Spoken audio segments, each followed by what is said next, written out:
So let's take a look at some more numbers in the book of Revelation. We've already looked at the number 7, which is a real popular number. 7 seals, 7 bowls, 7 trumpets, 7 stars, 7 churches.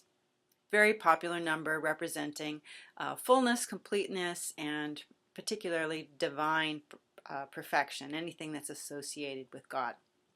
There's another number that's really, really important in the book of Revelation, and that's the number 12, as well as multiples of 12. So 12 is the number that represents divine government, and it's also the number that's associated with those who have been chosen by God. So there are 12 apostles, 12 disciples who were chosen by Christ. There's the 12 tribes of Israel that were chosen, God's chosen people.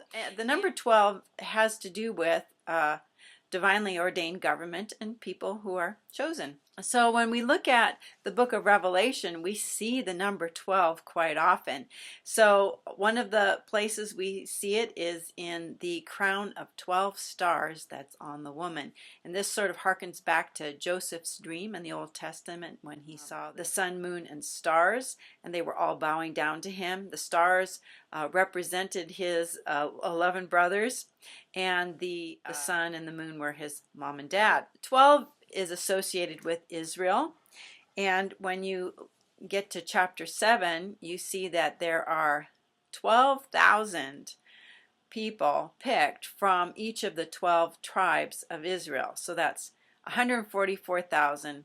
12 times 12 times 1,000. Very big number, and I think what it shows is that God's divine government is, and his chosen government is coming out of the nation of Israel via these believers who trust in him. There's also another group of people, that's the 24 elders, and that's 12 times 2. And 24 is a number that you don't see very often in the Bible. When you see 24 elders, you immediately think 12 plus 12, as you should. And now, where else in Revelation do we see 12 plus 12? Well, that is in the New Jerusalem, where you have the 12 gates with the names of the 12 tribes of Israel, and you have the 12 foundations, which have the names of the 12 apostles. So this is a joining together of Israel and the apostles, basically Old and New Testament joining together in one city, which Hebrews talks about the people of faith in the chapter 11 Hall of Fame, people who are trusting in Christ. They are looking for the city whose builder and maker is God, and that is the New Jerusalem. So the Old Testament saints are part of the New Jerusalem because they have faith in Christ, and New Testament saints are also part of New Jerusalem because they have faith in Christ. So 12 plus 12 is 24.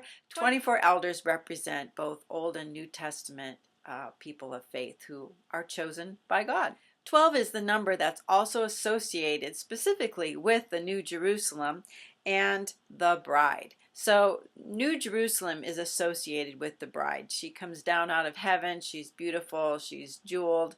And the tree of life is within New Jerusalem. And on the tree of life is 12 fruits. The New Jerusalem is composed, like I said, of 12 gates with the names of the 12 tribes of Israel, 12 foundation stones, and every foundation is a precious gem or jewel, and the gates are made out of a single pearl, which is and a pearl is the only gemstone that actually was created from a living thing, where you have an oyster and a little piece of sand or irritation goes into the oyster, and then the oyster creates multiple layers around this little piece of sand to keep it from irritating the inside of this oyster. So finally, a pearl is created. A pearl is created out of suffering. And that's how we enter the New Jerusalem, is through, it's through suffering. It's through dying to self and living to Christ. There are 12 angels at each of the gates of New Jerusalem, and the dimensions, the height, the depth, the length of New Jerusalem are 12 times 1,000, or 12,000 stadia as measured by the angel. There are also 12 notable angels in the book of Revelation. There's the strong angel who's crying out, "Who is worthy?" in chapter 5, who's worthy to take the scroll, and of course Christ comes out from amongst the 24 elders. There's the angel who has the seal, who seals the 144,000 of Israel.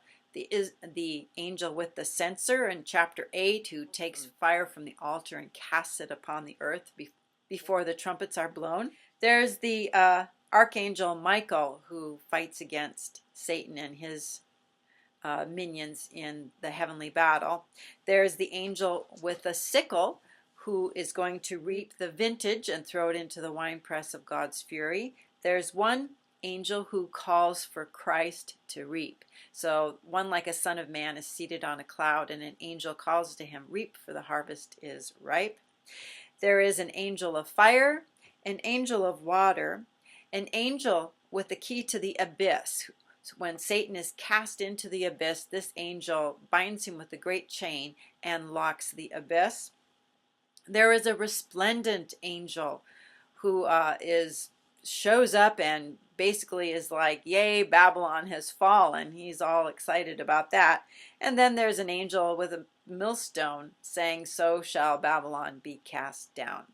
So those are the 12 notable angels in the book of Revelation. So God ordains his government through Christ, through his apostles, through the 12 tribes of Israel, and a lot of his administration is carried out through the agency of angels. So it's interesting that there are 12 notable angels. There are also multitudes of angels that sing and worship God, and I'm not including the four living creatures in this list of angels. So I hope that clears some things up for you about who's who. We know who the 24 elders are and the 144,000. We know they're people, both from how we see them in Revelation and by this number 12.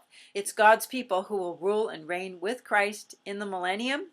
This is the number of government, and it's also the number of those who've been chosen. And I think it's a great number. Hope you've enjoyed this video. Give me a thumbs up if you like it. Share it with some friends, people you think might find it of value. Be sure and subscribe. And until the next video, I pray you have a very, very blessed day.